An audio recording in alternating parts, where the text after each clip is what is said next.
E agora começa o meu, o seu e o nosso Entre Prosas e Divagações. E aqui quem vos fala, aquele que acredita o erro da ditadura foi ter torturado e não matado, Thiago de Souza. E aí pessoal, beleza com vocês? Tranquilidade? E aqui fazendo parte dessa bancada, aquele que acredita que nos tempos da ditadura era tudo melhor, Danilo Sanfelice. E aí pessoal, bom dia, boa tarde, boa noite, boa madrugada a todos vocês. Certeza que vão pegar essas piadas e usar contra a gente depois, né? Achar que é verdade. E o outro componente dessa bancada, aquele que não quer dividir nenhum pedaço do bolo, Matheus Teodoro. E aí galera, tudo bem? Realmente eu sou defensor da propriedade privada. Tudo aquilo que eu tive, tudo que eu tenho foi porque eu mereci. E eu não vou deixar ninguém roubar de mim, entendeu? É isso. Matheus nem sabe o sabor do bolo. Eu não sei mesmo não. Eu não sei. Ele não sabe diferenciar chocolate branco de abacaxi.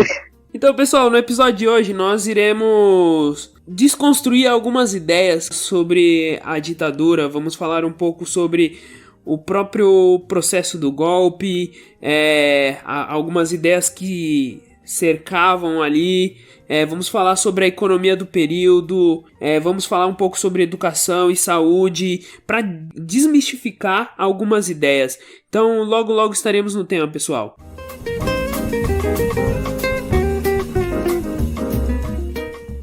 Então, pessoal, nesse primeiro momento nós vamos trabalhar um tópico muito importante, que é a questão do medo comunista, o medo de um golpe comunista, que vai ser muito utilizado ali no período da Guerra Fria, principalmente para implementar as ditaduras na América Latina. Então, pessoal, como o Thiago falou, nós vamos falar especificamente do Brasil já no século XX, e um momento muito importante dessa luta contra o comunismo, ainda na década de 30, em meados da década de 30, em 1935, no Nordeste brasileiro surgiu uma tentativa de revolução, a intentona comunista, e o governo brasileiro, na época do João Goulart, não, tô bêbado. Calma, é o João Goulart, calma, ele ainda vai vir. É Getúlio Vargas. Eu sou.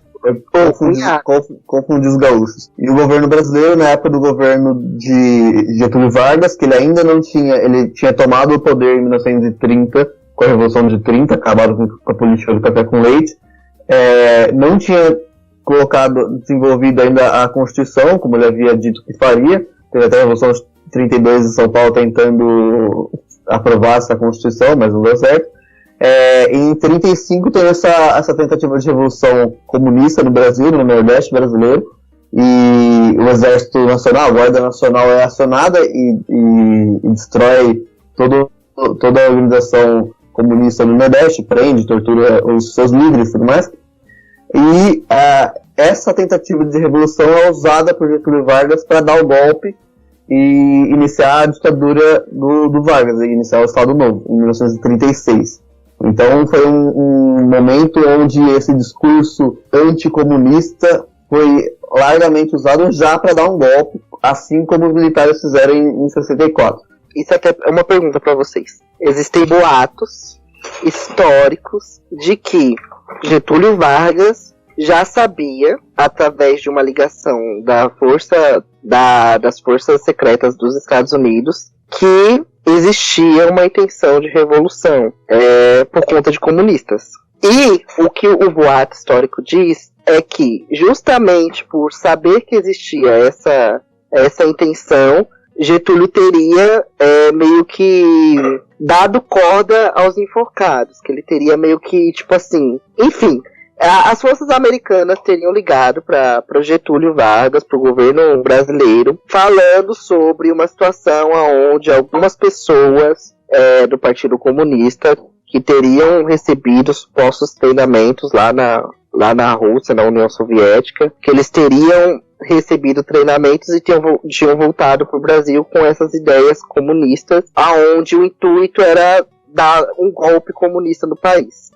O que o boato diz, o que a conversa diz, é que Getúlio sabia disso, sabia que tinha uma mobilização comunista acontecendo e tinha meio que deixado acontecer, com o intuito de que ele pudesse prender, obviamente, perseguir, tornar o partido ilegal, mas para justificar justamente o golpe, para justificar justamente uma tomada de poder, dizendo, vocês estão vendo, os comunistas estão aí, estão tentando pegar a gente, e como se ele não soubesse que ia acontecer alguma coisa, como se ele não soubesse que existisse movimentação, mas aí tinha movimentação, porque ele estava sabendo que tinha uma movimentação, mas ele meio que elevou isso ao cubo, ao quadrado, para justamente justificar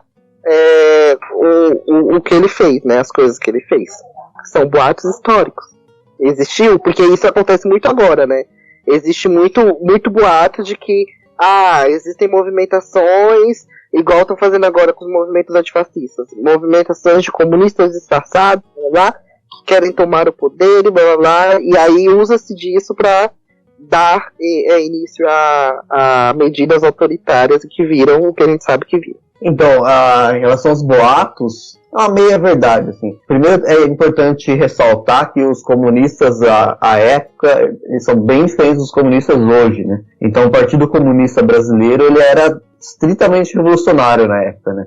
Então, não havia entendimento que tem hoje em dia de que a revolução é muito difícil de acontecer, a revolução armada nesse momento. Então nós devemos lutar para melhorias do capitalismo, para melhorar as condições da classe trabalhadora no Brasil. Não, eles tinham acabado, é uma geração que tinha acabado de ver a Revolução Russa, né, acontecendo ali. Então era um movimento muito latente em todo o mundo. Então tinha vários movimentos ao longo de todo o globo, deixando claro que é um globo. Vários movimentos socialistas e comunistas.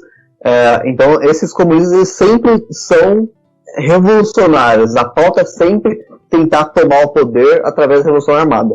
Não existia uma outra ideia. Até já existia a social-democracia nesse momento, mas não era algo tão relevante assim a ponto de... Não era algo tão relevante a ponto dos comunistas optarem por um caminho pacifista, não? Ainda mais depois da Revolução Russa, né? Então, sim, existia o fato do governo do Vargas saber de que a qualquer momento poderia haver isso, e óbvio, o Vargas é um político inteligentíssimo, né? Ele sabia lidar muito bem com ver o que estava acontecendo ao redor e usar isso a seu favor muito bem. Eu acho, por exemplo, o suicídio dele é um ato político muito inteligente. É óbvio, é um momento de desespero, ninguém se mata só por política. Mas pô, o cara saiu dos braços do povo, é amado até hoje por muita gente. E no momento que estava muito embaixo, né? Então foi uma jogada política muito inteligente. Mostra que ele é de fato um político muito inteligente. Então, com certeza, ele sabia de que, havendo qualquer tentativa de rebelião ou de revolução, ele sabia que poderia usar isso completamente a seu favor para justificar uma intervenção antidemocrática, né? A gente também tem que lembrar, esse medo comunista ele vai continuando durante a nossa história, né? Em 1946 a gente tem 3 partidos que disputam ali os palanques, né, nacionais, o PDT do próprio Vargas e do Jango, o PSD do JK e do Dutra e a UDN do Carlos Lacerda, né?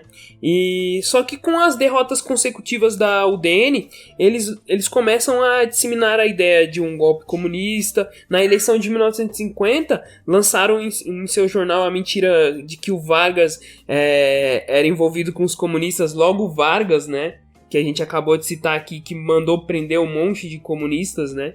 E eles faziam isso usando o contexto da Guerra Fria ao seu favor. Com o apoio da UDN, o presidente Dutra, em 1947, ele torna o Partido Comunista, o PCB, ilegal. E a gente já tratou isso em outro episódio do podcast. Em 1955... teremos mais uma vez a UDN protagonizando a propagação de mentiras, dizendo que o presidente JK seria comunista. Só que desta vez, Carlos Lacerda e parte da direitista da UDN se aliou aos militares. Porém, o JK ele consegue terminar o seu mandato, né? Em 1960, a UDN vai se aliar ao Jânio Quadros. Após muitos problemas, vem a deixar o cargo e quem assume é o João Goulart, que hoje podemos dizer que seria um social-democrata. Vocês concordam que o João Goulart hoje poderia ser um social-democrata? Eu concordo plenamente. As reformas que ele defende abertamente no seu governo são reformas do capitalismo para melhorar as condições de vida da classe trabalhadora, mas também para desenvolver condições mas também para fazer com que o capitalismo se desenvolva e crie uma classe média mais numerosa, consumidora, ou seja, desenvolver o próprio capitalismo no Brasil. E por que eu tô trazendo esse assunto, né, de o João Goulart ser um possível social-democrata? Porque durante o governo dele vai se sondar muito essa ideia do comunista, né, de ele ser comunista. Tanto que em 1961, lá em janeiro, ele vai fazer o quê? Ele vai homenagear o Che Guevara, né, então, tipo... Ele homenageia o Che Guevara e vai pra China já pós-Revolução Socialista, né? Logo depois ele vai pra China. Só que a gente não pode esquecer que ele era do PTB, né? Que era o partido ali que o PCB fazia duras críticas a esse partido. Só que como o Danilo falou, né? Só que ele tinha muito envolvimentos com os movimentos sociais e apoiava reformas progressistas na nossa sociedade. Só que reformas propriamente ditas para promover o capitalismo, né? As reformas do governo João Goulart, hoje em dia, com o distanciamento histórico, é muito claro que eram reformas para desenvolver o capitalismo e consequentemente, melhoraria ali as condições de vida do trabalhador. Mas, olhando em 1961, 62, eram reformas bem, entre aspas, né, revolucionárias, né, bem algo tipo, muito... Tipo, ele defendia abertamente a reforma agrária, por exemplo, que é uma pauta da esquerda desde que a esquerda existe. Então, para esse indivíduo conservador, o militar, o grande empresário, parecia muito ele ser um cara de esquerda, um cara mais revolucionário e tudo mais. Hoje, com o distanciamento histórico, fica claro que não, né? Mas essa justificativa dos militares tem que entender o momento histórico que é vivido aquilo. Mas pensando hoje, tem gente que acha que o Dória é comunista, né? Então... Tem, mas daí é completamente estupidez das pessoas. Aí é um desconhecimento político gigantesco, né? Mas piadas à parte, né? Como o Danilo falou, né? Fazendo o distanciamento histórico. E a gente também tem a questão que o Jango, ele vai ter grande dificuldade, né, para governar o Brasil, e ele vai começar a ir pra rua, né, chamando os trabalhadores e as trabalhadoras. Ele chega a fazer comícios de 200 mil pessoas, 150 mil pessoas, e isso, se a gente teve lá em 1917 a Revolução Russa, com trabalhadores e trabalhadoras na rua, a gente teve a Revolução Cubana em 1959, com trabalhadores e trabalhadoras, você trazer plena Guerra Fria, 200 mil trabalhadores, 150 mil trabalhadores pra rua, era muito perigoso. E é isso mesmo, pro militar do período, era visto como comunista. E outra questão é que a classe trabalhadora ficou proibida de lutar por muito tempo, né? De Estado Novo, daí como você falou, no governo Dutra há uma democracia, mas é a democracia que fecha o PCB, que era o principal partido do país, né, o mais numeroso, com o maior número de filiados e tudo mais, e de fato um partido do povo, ou seja, embora teoricamente fossem democracias, já pós-Estado Novo, a classe trabalhadora ainda é praticamente proibida de lutar. E João Goulart, ele traz isso, né, ele traz as lutas populares para o governo, né, os movimentos populares, os sindicatos. Então, imagina a cabeça do militar vendo isso, né? O militar devia achar ele o cara mais comunista da história, assim. O Che Guevara está aqui, né? E aí a gente continua, né? Em 1964 a gente vai ter a UDN propagando que o Jango estava preparando uma revolução, sem provas nenhuma. E aí a imprensa vai e propaga essas ideias, né? Em seguida disso a gente tem... Isso já chegando próximo do golpe, né? Em seguida disso a gente temos as marchas da família com Deus pela liberdade. que eram, em sua grande maioria, protagonizadas pelas classes médias e elite da época. Por outra vez, nós temos Carlos Lacerda, de novo, à frente dessas marchas. Ele acreditava que, assim como boa parte da UDN, que após o golpe dos militares, eles iriam respeitar a democracia e a constitucionalidade, e Carlos Lacerda, com interesses próprios, seria o próximo presidente da República, né? Aí quando o Jango é deposto do cargo, e é interessante porque quando o Jango é deposto, tem pesquisa do Ibope que comprova que ele tinha até 70% do apoio da população aqui em São Paulo, e segundo uma pesquisa do Ibope feita em 8 capitais entre dia 9 e 26 de março de 1964, mostrava que o Jango tinha 49,8% de aprovação de pessoas que votariam nele numa reeleição contra 41,8% de rejeição. E aí agora vocês vão entender por que eu usei o Carlos Lacerda para falar disso, né? Porque aí quando se dá o golpe, o Carlos Lacerda percebe que os militares não vão respeitar a democracia e nem a constitucionalidade. Aí o Carlos Lacerda fecha uma frente com os antigos inimigos eleitorais dele, né? O próprio JK, né?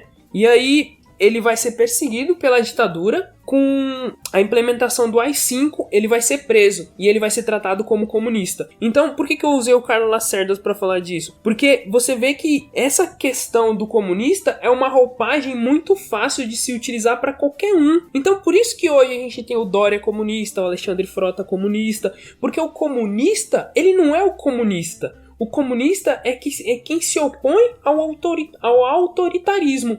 É quem, de alguma forma, é contra. Mesmo que no passado tinha sido a favor. Mesmo que agora esteja contra por simples interesses pessoais. Porque a criação desses grupos fascistas, esses grupos muito autoritários, eles precisam o tempo inteiro. O Bolsonaro é muito claro isso, né? Como vocês mesmos dizem. Eles precisam o tempo inteiro do inimigo estar muito vivo ali, né? Se não tem inimigo para quem atacar, as fraquezas desse governo autoritário vão ficar muito à mostra. Então você precisa atacar alguém o tempo inteiro. E o comunista é o alvo preferencial desses grupos, porque na prática o comunista, historicamente o comunista é aquele indivíduo que questiona o tempo inteiro. E não só questiona o governo de direita, ele questiona todo mundo. Tanto é que ele quer acabar com a ordem capitalista, né? Então é um indivíduo muito perigoso, né? Se essa ideia se alastrar pela sociedade. Então a criação desse comunista primeiro isso, o fato de ser uma ideia muito perigosa para os interesses do capital, e segundo, que um governo autoritário sempre precisa de inimigos, sempre. Daí junta as duas coisas e tá aí o comunista sempre. E aí uma coisa que é interessante, que as pessoas usam muito de argumentação pro golpe, é que tinha guerrilha armada, já super articulada no momento e tudo mais. Só que a gente tem que lembrar que em 58 o PCB ele já tinha renunciado à via armada e tentado só a via eleitoral. Então como é que o maior partido comunista do Brasil naquele momento tinha renunciado à guerrilha armada para buscar as vias eleitorais? Quando se dá o golpe, como é que essa guerrilha armada nunca deu uma resposta? Então, o PCB ele tinha adotado essa via pacífica, né, essa via eleitoral, porque o movimento comunista ele é um movimento internacionalista. Então, por ser um movimento internacionalista, nós comunistas entendemos que o comunismo precisa ser mundial. Ele não pode acontecer só no Brasil ou só em Cuba, como é hoje, etc. Ele tem que acontecer mundialmente, senão ele não dá certo. Assim como o capitalismo, inclusive. Não existe capitalismo no único estado, tem que existir no planeta inteiro. Senão ele morre, não dá certo. Então, nesse momento, a principal nação comunista, socialista, no caso ainda, era a União Soviética, que ocupava metade do planeta, o lado oriental do planeta, e, assim sendo, o partido da União Soviética era o partido que dava as diretrizes comunistas para o resto dos comunistas do mundo, né? E nesse momento, esse partido da União Soviética, o Partido Comunista Russo, ele tinha adotado uma via bem mais pacifista, assim, de não agressão direta, de uma conciliação maior, e não dessa via revolucionária que eu havia falado há pouco, que era muito mais comum nos anos 20, nos anos 30. E o Brasil acompanhou essa linha, entre aspas, que veio de cima, né? Então, essa linha soviética. E isso é motivo de grandes rachas dentro do partido, e racha mesmo, assim, teoricamente, no início só disputas, né, intelectuais, né? Mas em 62 é o racha histórico do partido, e surge o PCdoB, né? E o PCdoB, que existe até hoje, do partido, e futuramente partido do Thiago também, que é um partido que nesse momento ele defende em 1962 ele nasce já defendendo a luta armada. Então, justamente porque esses comunistas, por exemplo, Marighella, entendiam que percebiam o avanço do autoritarismo no Brasil. Os militares tinham tentado dar vários golpes de 55 a 61 já, e quase conseguiram em 61, inclusive, e percebendo esse avanço do autoritarismo, esses comunistas que racharam com o PCB, desenvolveram um partido revolucionário, né, assim, com perspectivas de luta armada. Mas isso já muito próximo na época do golpe, e na época do golpe não tinha guerrilhas armadas ainda. As guerrilhas surgem depois do golpe.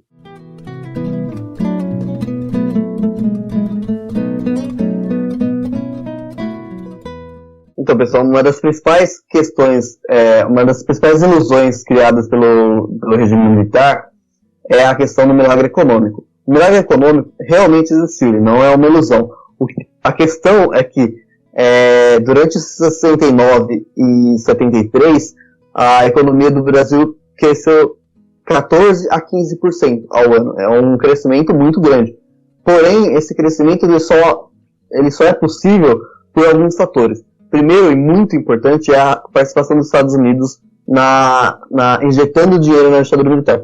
Temos que lembrar que os Estados Unidos, o governo dos Estados Unidos, participa do golpe, tanto do planejamento quanto da execução em si do golpe, em 64. No dia do golpe existia na costa brasileira navios e no céu brasileiro aviões sobrevoando. Caso fosse necessário, eles interveriam e garantiriam a concretização do golpe, como aconteceu, por exemplo, no Chile, em 73, que o exército dos Estados Unidos bombardeou Santiago. Mas também os Estados Unidos bancaram a ditadura militar durante toda a década de 60, né, 64, e também toda a década de 70. Até o fim dos anos 70, os Estados Unidos injetou muito dinheiro na ditadura militar brasileira. E falando sobre esse incentivo dos Estados Unidos, a gente tem que lembrar do contexto, né? Guerra Fria, você tem ali duas grandes potências como os Estados Unidos e União Soviética entrando em conflito politicamente, né? E aí você tem todo esse incentivo dos Estados Unidos em manter ditaduras na América Latina, devido a esse medo, devido à América Latina ser um continente cheio de desigualdades, e isso, de certa forma, podia servir uma revolta, uma revolução comunista, e os Estados Unidos, em 59, tomou um baque muito grande debaixo do nariz deles, né? Cuba, ali fazendo divisa com Miami, né? Então, é um baque muito grande, uma ilha do tamanho de um ovo conseguir destruir todo o aparato político e repressivo dos Estados Unidos. Esse período especificamente de 69 e 73, temos que lembrar que é o auge das lutas armadas contra a ditadura militar.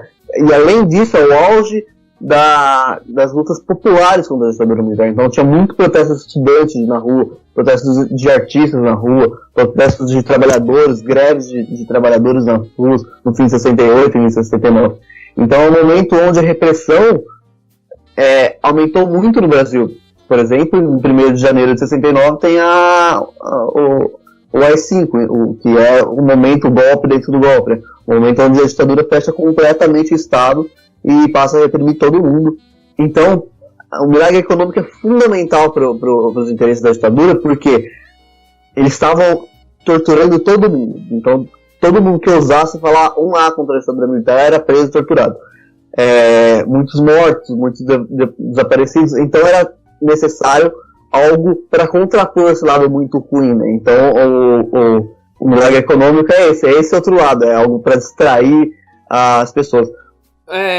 Uma frase que ficou muito icônica, né, nesse período é a frase do ministro da Economia, né, o Delfim. Ele vai falar que a gente tem que fazer o bolo crescer para depois dividir ele, né? Só que quem vai decidir o tamanho do bolo e o tempo que ele vai ser dividido vão ser os militares, né?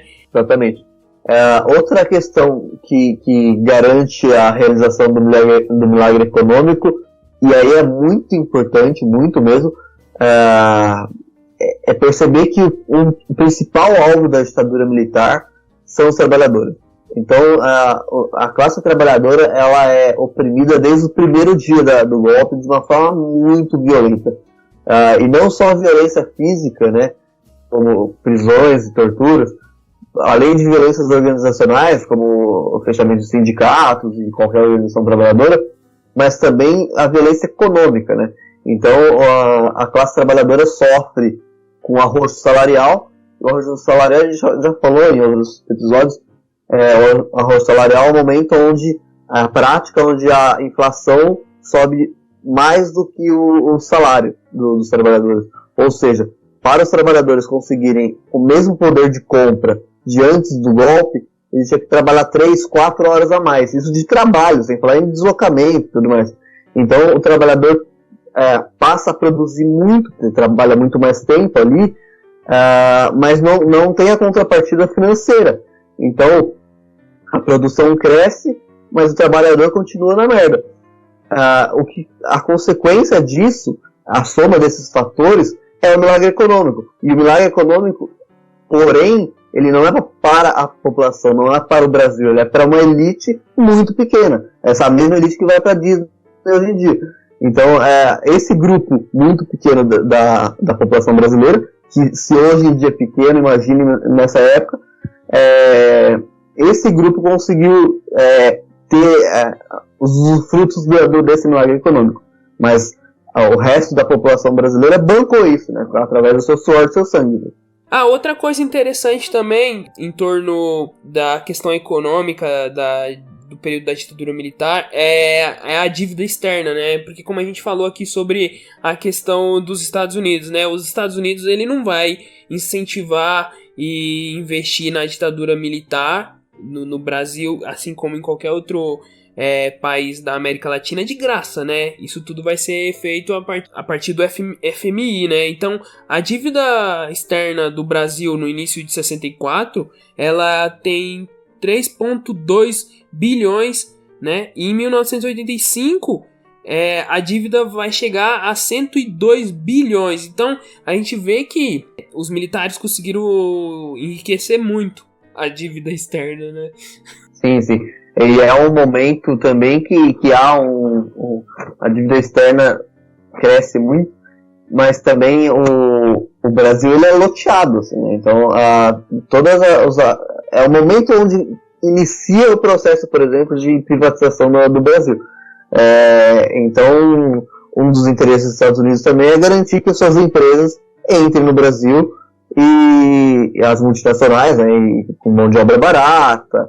E outra questão econômica da entrada dessas empresas do Brasil, por exemplo, é que foi feito um acordo com o governo brasileiro na época, o governo militar, onde eles usavam, essas multinacionais usavam matéria-prima brasileira, usavam a mão de obra muito barata brasileira e não pagavam imposto para o governo brasileiro. Ou seja, nada do lucro ficava no Brasil. Todo o lucro ia para os Estados Unidos. E o imposto era pago para o governo dos Estados Unidos, né? Então, o governo dos Estados Unidos enriquece, as empresas, obviamente, enriquecem, e nós só perdemos matéria-prima e temos a exploração enorme da mão de obra brasileira. Outra questão também em volta dessa desigualdade social vai ser o número de favelas, né, que vão surgir durante o período da ditadura, né? Em 1964, a gente tem 141 favelas, né, no Brasil. e depois do regime, em 1985, a gente vai ter 525. Então você vê nitidamente como que o regime militar ele vai promover essa desigualdade, né, e fortalecer ela, porque o número de favelas vão crescer drasticamente até o final do regime, né? Assim, essas próprias questões econômicas que nós estamos debatendo agora fazem com que, inclusive, a chegada de multinacionais no Brasil fazem com que haja um processo natural de um aprofundamento do processo de industrialização, e a consequência de todo o processo de industrialização é o êxodo rural, né? Pessoas saindo do campo e indo para as cidades. E como não tinha onde essas pessoas morarem, tinha onde, mas elas não tinham acesso não poderiam comprar imóveis ou alugar imóveis no centro e tudo mais, acabava indo para as favelas. Então é um crescimento gigantesco do número de favelas no Brasil, especialmente em São Paulo e no Rio. A gente não pode esquecer que durante a década de 70 a gente vai ter um êxodo enorme, né, de nordestinos aqui para São Paulo e para o Rio. Então vai ser nesse momento que as favelas vão começar a receber mais ainda esses migrantes nordestinos, né? O único local onde eles podem ir, né? As favelas. Onde é o único local onde havia a capacidade financeira para pagar. Porque o centro era também, se os grandes negócios vêm para São Paulo e para o Rio, o centro é onde os grandes empresários vão morar, né? Eles não vão morar afastados, eles vão morar no centro. Então também há o desenvolvimento de construções ali, né, para abrigar essas pessoas, né?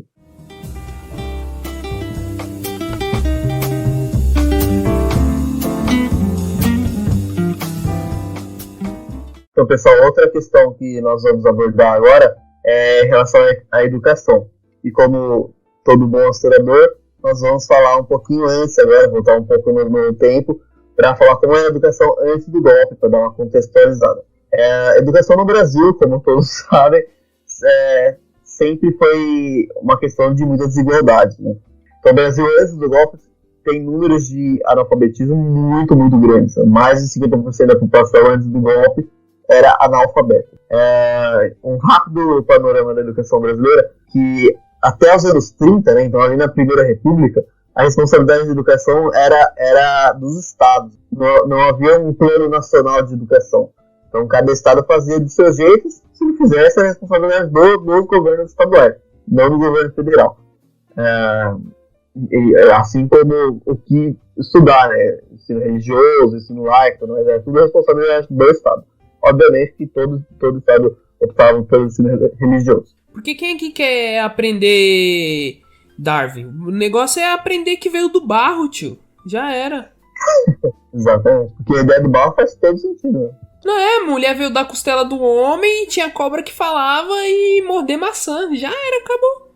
Daí a mulher foi condenada eternamente. Condenado junto por culpa da mulher. Pois tem a cobra falante lá que alertou e ela não ouviu. Na verdade, a cobra falou, come, e aí ela foi ouvir a cobra. Porque eu sabia, eu não lembro de que a cobra falou, né?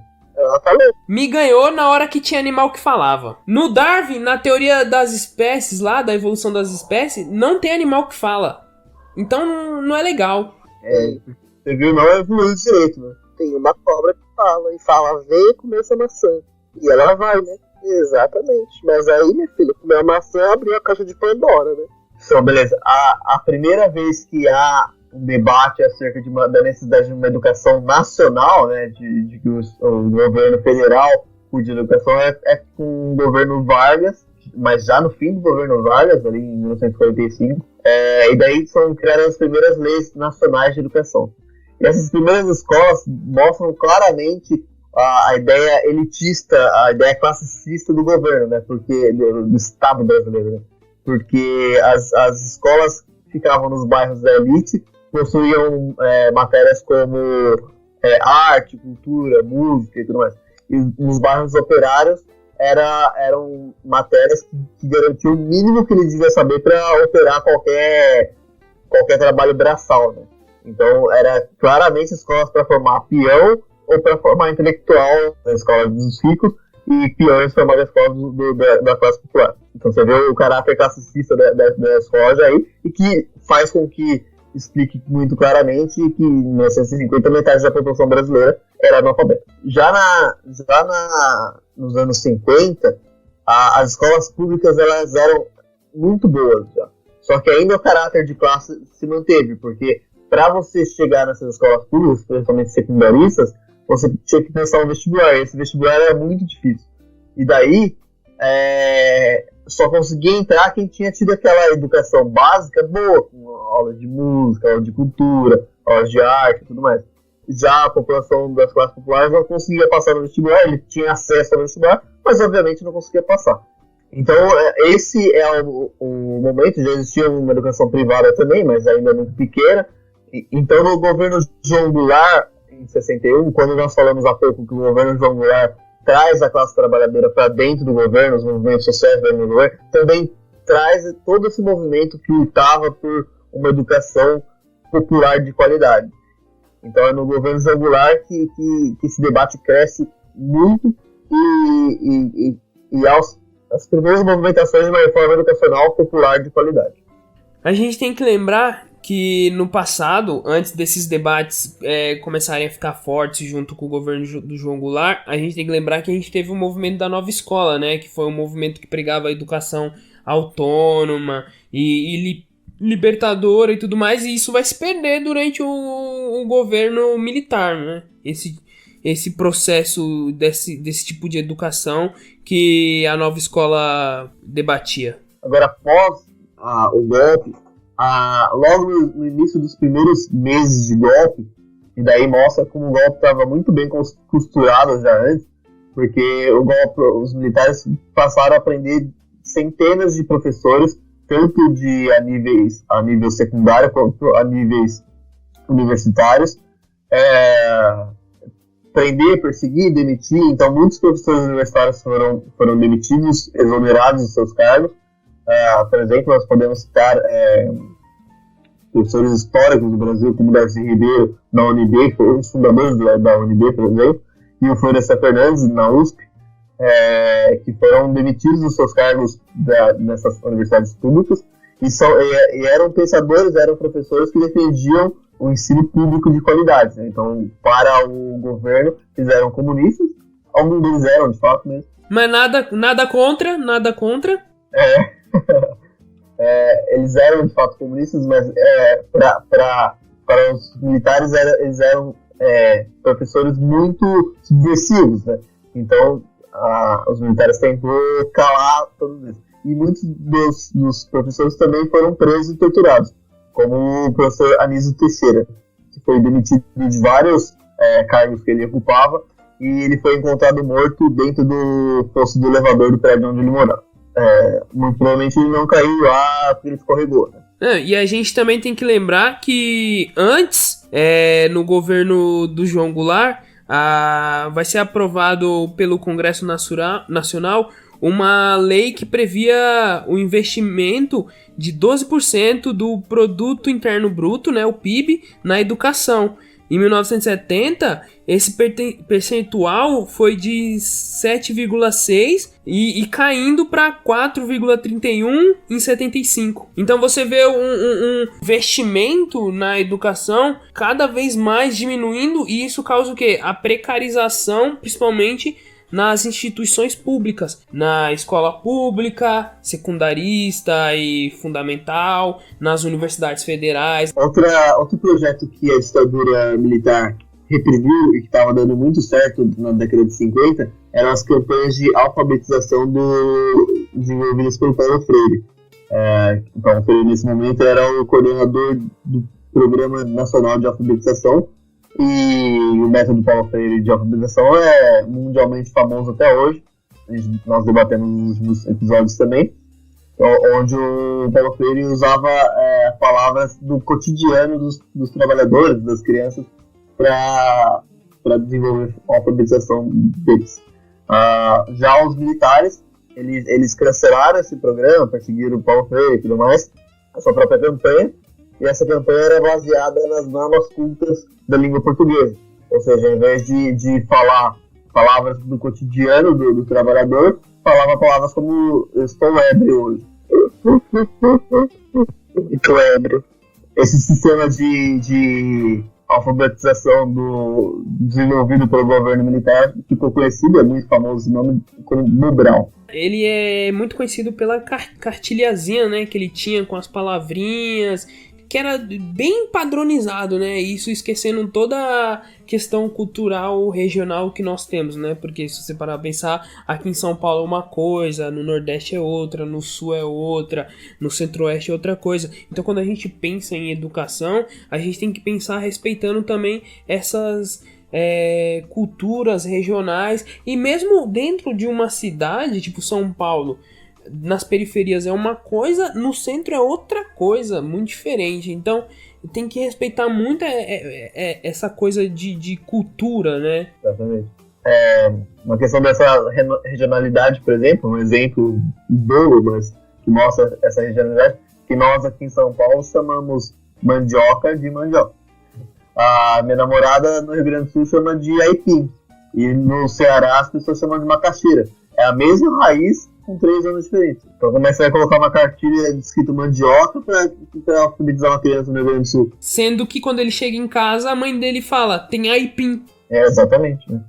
Ou mesmo vale pro Nordeste, onde é macaxeira, né? Então, outra questão da educação durante o governo militar foram os acordos muito famosos, os acordos entre MEC e o USAID. O USAID era uma empresa privada, mas que pertencia ao governo ali, né? Tipo, embora seja privada, era usada pelo governo dos Estados Unidos.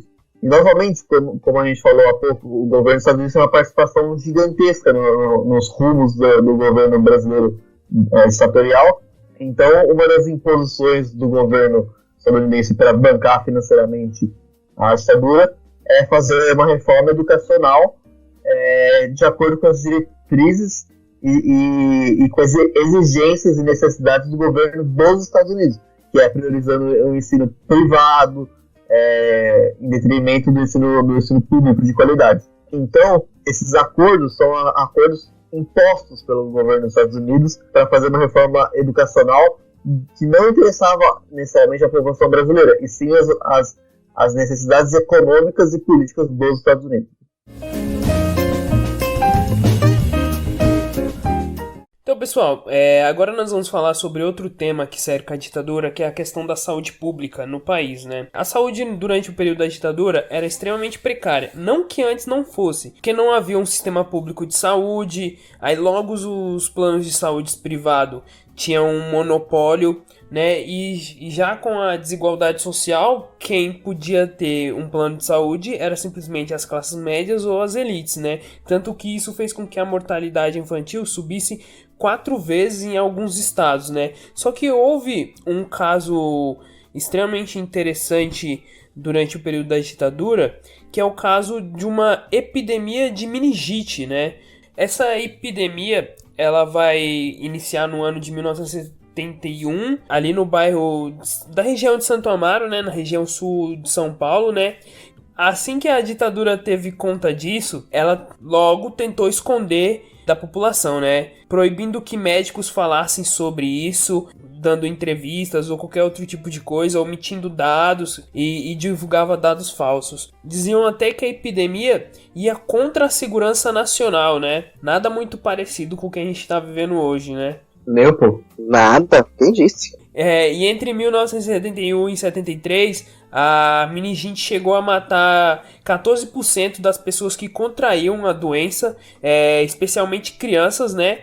Só em 1974, 4 anos depois, que o governo militar vai tomar alguma providência sobre essa questão. Mas por que o governo militar vai tomar alguma providência? Porque a meningite começa a atingir as classes médias e a elite, né? Porque essas pessoas que estavam doentes ali na região de Santo Amaro e eram pobres, elas morriam ali e tudo bem. Enquanto estiver morrendo na periferia, tá tranquilo, né? A gente consegue pegar o corpo e esconder num cemitério clandestino e ninguém vai saber de onde veio, de onde foi e como morreu, né? Só que quando atingiu a elite, aí começou a ficar preocupante, né? E aí o governo teve que tomar providências. E outra coisa também que fez com que o governo não tomasse providências antes era porque não havia vacina para todo mundo. Então seria muito problemático o governo tomar alguma providência e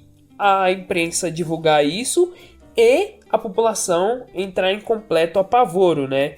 Aí em 1964 o governo, em uma das suas providências, ele vai suspender aulas, ele vai montar alguns hospitais de campanha em algumas cidades, mas mesmo assim a ditadura ainda escondia as coisas da população, não deixavam jornalistas publicarem matérias sobre o assunto, mesmo quando o ministro da Saúde, o Paulo de Almeida Machado, resolveu falar, eles proibiram também a matéria de vir a público. Aí pouco depois os militares importaram 80 mil vacinas da França, aí sim foi necessário falar para a população e se vacinar porque tinha uma epidemia. Então 4 anos depois que o governo militar vai tomar alguma providência para que houvesse uma solução para a epidemia de meningite. Então, quando as pessoas falam que na ditadura era melhor por isso, por aquilo, porque os militares eram mais eficientes, que não sei o que lá, essa questão da saúde pública nesse momento com essa epidemia de meningite comprova o contrário de como que eles não eram eficientes, porque eles não tinham vacina para toda a população e de como eles omitiam vários fatos da população.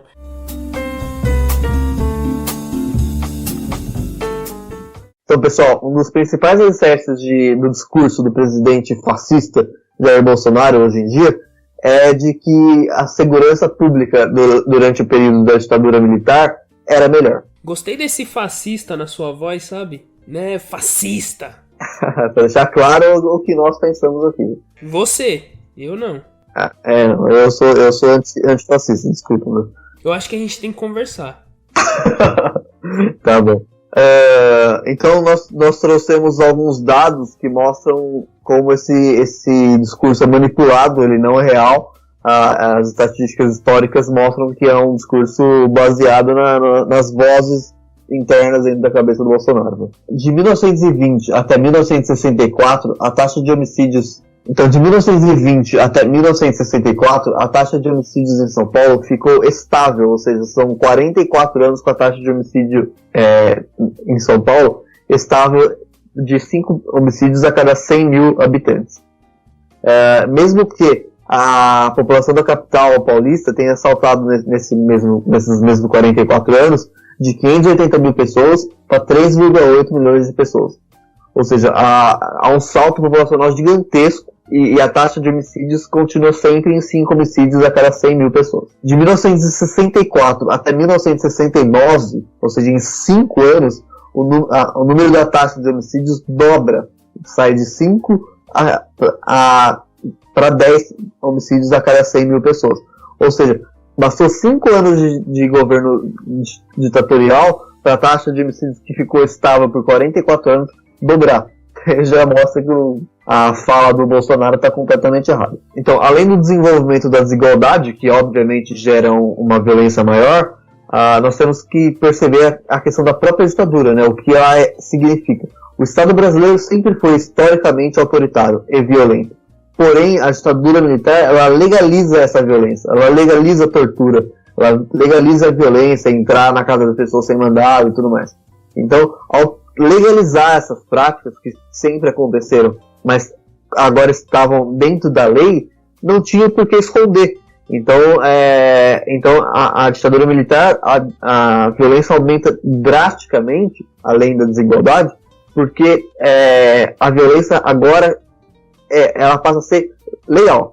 Fala, Thiago. Então, uma coisa que a gente tem que levar em conta também sobre essa questão da violência é nesse momento que a polícia militar nasce, né, durante o período da ditadura. Então E a rota também. Então todo esse histórico de violência e tudo mais que a polícia militar tem hoje nasce com a ditadura, né? E aí a gente vai ver já pro final da ditadura e década de 90, grupos de extermínio da polícia nascendo, né?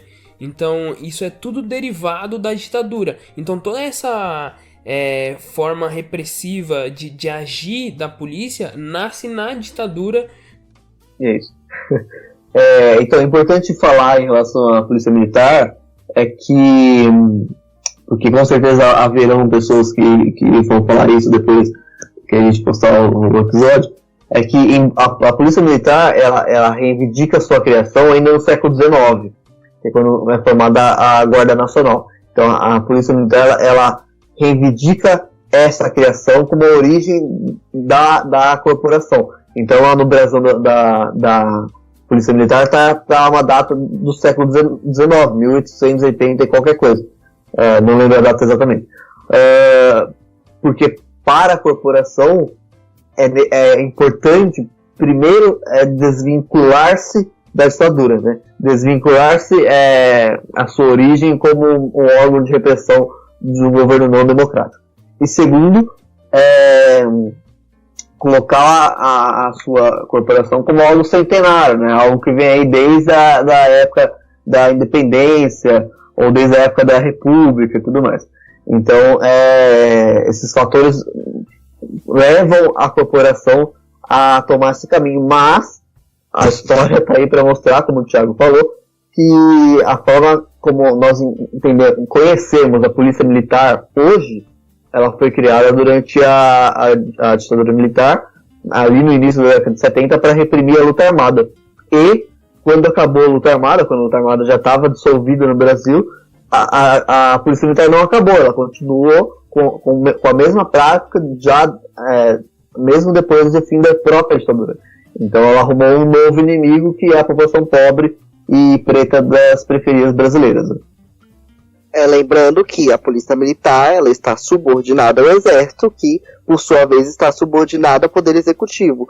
Ou seja, quando a gente fala que a polícia militar é um problema porque ela mata jovens pretos de periferia, não quer dizer que a gente está falando de pessoas. Porque existe uma mania de, quando a gente levanta a questão sobre a polícia militar no Brasil, as pessoas citarem a famosa frase: ai, mas é uma maçã podre no meio de tantas outras maçãs, não pode generalizar. Como se a gente não soubesse que existem pessoas boas dentro da polícia. A questão é que o problema não é o policial. O problema não é o policial que está na rua. O problema é o que ele representa, que é justamente uma instituição subordinada a um poder executivo. E esse poder executivo sempre tem uma política de extermínio, uma política genocida, uma política de opressão. Então, quando a gente fala que a polícia militar é um problema no Brasil e que ela tem que acabar, ela tem que ser desmilitarizada, por exemplo, é justamente ligando, evidenciando a questão estrutural, de que é um problema estrutural, um problema criado pela ditadura, e que a gente está levando até hoje, não sei porquê, né, porque acho que a gente tem que explicar, a gente tem que apontar um pouco mais para o sistema e começar a não fugir, né, porque a gente pode, às vezes eu vejo, por exemplo, uma esquerda que foge muito de explicitar algumas coisas como essa, de que é um problema de estrutura, tem que apontar para a estrutura e falar. Mesmo que aquele policial seja bom, ele continua representando uma política genocida. Por isso que a polícia tem que acabar. Por isso que a gente tem que acabar com a polícia militar. Por isso que tem que militarizar a polícia militar. Não que a gente não saiba que tem policial bom, mas porque existe um problema na porcaria da estrutura. E aí, isso que está acontecendo, por exemplo, com as manifestações dos Estados Unidos, a questão que está reverberando aqui no Brasil, né? A gente está questionando as estruturas policiais justamente porque elas obedecem políticas de Estado. Então, são coisas que ficaram da ditadura, resquícios de ditadura, que estão muito mal resolvidas e que em algum momento vão começar a reverberar aqui no Brasil, por exemplo, como está reverberando nos Estados Unidos. Então, e aí quando a gente fala em desmilitarizar a polícia, a gente entra nessa questão do policial, né? Que é tipo, hoje um policial recebe muito pouco, tem uma situação de trabalho horrível, tem policial que vira 48 horas trabalhando. Então, tipo, quando a gente pensa em desmilitarização da polícia, a gente tá pensando nesse policial também, que mesmo que ele faz parte da estrutura e tudo mais, ele ainda é um trabalhador. Então, quando a gente pensa em desmilitarização da polícia, a gente pensa em fornecer um bom salário para esse cara, uma situação digna de trabalho para ele, E quando a gente pensa também em desmilitarização da polícia, fazer com que essa polícia deixe de ser violenta e também deixe de ser violentada. Porque, querendo ou não, a nossa polícia é a que mais morre no mundo, né? Então por que essa polícia é a que mais morre no mundo? Porque ela é a que mais mata. Sim, sim. A questão da polícia militar, o único país onde a ditadura acabou e a polícia militar se manteve foi o Brasil. As polícias militares das ditaduras dos nossos vizinhos da América Latina acabaram junto com a sua ditadura. O problema é que a diferença é que nesses países a ditadura militar não acabou como no Brasil, que foi com um acordo entre as elites e os militares e tudo mais. Nesses países aconteceu a ruptura, né? Então os militares foram presos, os torturadores foram presos e tudo mais. E daí, naturalmente, tudo que lembrava a ditadura também morreu, tudo acabou. Como no Brasil houve esse acordo entre as elites e os militares, daí continuou esses filhos da ditadura, no caso a polícia militar e a rota também, e a rota serve basicamente para matar, né? Ela não faz nada além de matar. Provavelmente eu serei preso depois.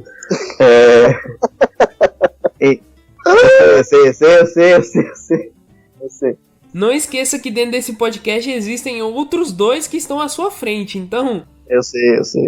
Eu falei isso na zoeirinha. Então... O Brasil é o país dos acordos, né? Desde a independência, a república, pra acabar com a escravidão foi um monte de acordo. Aí pra ditadura não ia ser muito diferente, né? Sim, exatamente. Então, outra diferença muito clara que mostra o que é a violência durante o período da ditadura militar é comparar os assassinatos antes da ditadura e depois da ditadura. Até então, 1964, esses 5 assassinatos a cada 100 mil pessoas em São Paulo eram fruto de desentendimento entre parentes, amigos, bêbados no bar e tudo mais. Ou violência doméstica. Então, eram casos que não estão necessariamente ligados à ausência de dinheiro, né? Ou seja, à desigualdade financeira. Depois do início da ditadura militar, esses 10 assassinatos a cada 100 mil pessoas estão muito mais ligados a assaltos, a tiroteio com a polícia, a violência que nos lembra o quê? A pessoa só vai assaltar não porque ela acha divertido assaltar, mas porque ela tá atrás de dinheiro, porque ela precisa disso, porque ela tá passando fome. Então, a partir da ditadura militar, o tipo de violência, o tipo de assassinato também muda. Muito mais ligado a questões provocadas pela desigualdade. Com o avançar da desigualdade no Brasil, aprofundada pela ditadura militar, há o desenvolvimento de assassinatos em busca de dinheiro, né? Assaltos, tiroteios com a polícia e tudo mais. Sequestros. Com isso, há, portanto, o aumento do medo da população brasileira, especialmente nas grandes cidades. Porque viver nas grandes cidades passou a ser muito mais perigoso. Então, nesse fim dos anos 60, especialmente a partir de 1969, que é o momento onde a ditadura está torturando mais pessoas, a violência mais escancarada, há o desenvolvimento, especialmente em São Paulo, no Rio, dos grupos de extermínio dentro das polícias militares. Um grupo de extermínio muito famoso nesse período é o Esquadrão da Morte, aqui em São Paulo, liderado pelo delegado Fleury, disse pela primeira vez, algo que o Bolsonaro vive repetindo, que bandido bom é bandido morto. Então, e a população passa a defender isso também, né? Já que a qualquer momento, segundo o medo, né, da população, especialmente das classes médias, você podia ser sequestrado, você podia ser assaltado, algo que era incomum antes do golpe. Então, a população passa a defender esse jargão de que bandido bom é bandido morto, e a opinião pública passa a defender as ações do Esquadrão da Morte. Então, a ditadura passa a combater, assim como o Datena defende hoje em dia, que violência se combate com violência. Então, a escalada de violência aumenta muito nesse período, muito mesmo, e em meados da década de 70, esse número de assassinatos a cada 100 mil pessoas chega a 17, 18 pessoas a cada 100 mil, sendo que no início da ditadura militar, 15 anos antes, esse número é de 5, né? Então é um aumento muito, muito grande, mais de 3 vezes mais do que era antes. Né? Além desses assassinatos que acabei de falar, passa a surgir em São Paulo e no Rio de Janeiro os justiceiros, né, que eram assassinos contratados pelos comerciantes para matar pequenos assaltantes. Né? Então, tem um mercadinho no bairro e tem alguém, aqueles bandidos que não são bandidos grandes, né? São bandidos que vão assaltar no mercado, vão assaltar uma pessoa ali na esquina e tudo mais. E tá me incomodando, o poder público não faz nada, então eu contrato um assassino particular para matar essa pessoa, um justiceiro. Então esse número de justiceiros no fim da ditadura militar, ali nos anos 80, cresce violentamente também. Né?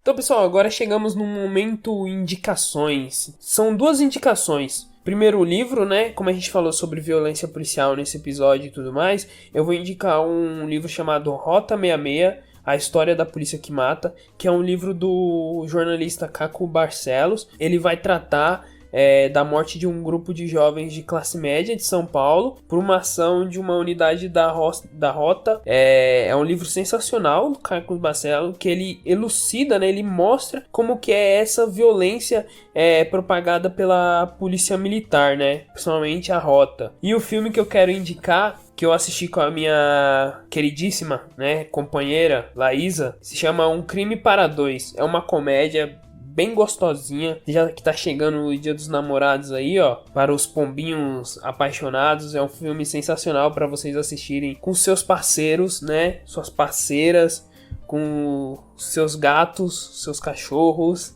É um filme sensacional, é muito bom. Recomendo muito. Então, só tenho uma indicação dessa vez, porque eu já fui repreendido nesse podcast por dar muitas indicações.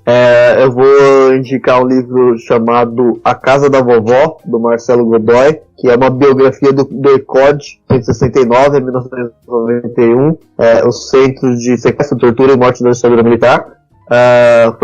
Ganhou o prêmio Jabuti de literatura, né? Foi caracterizado pela Joana Monteleone.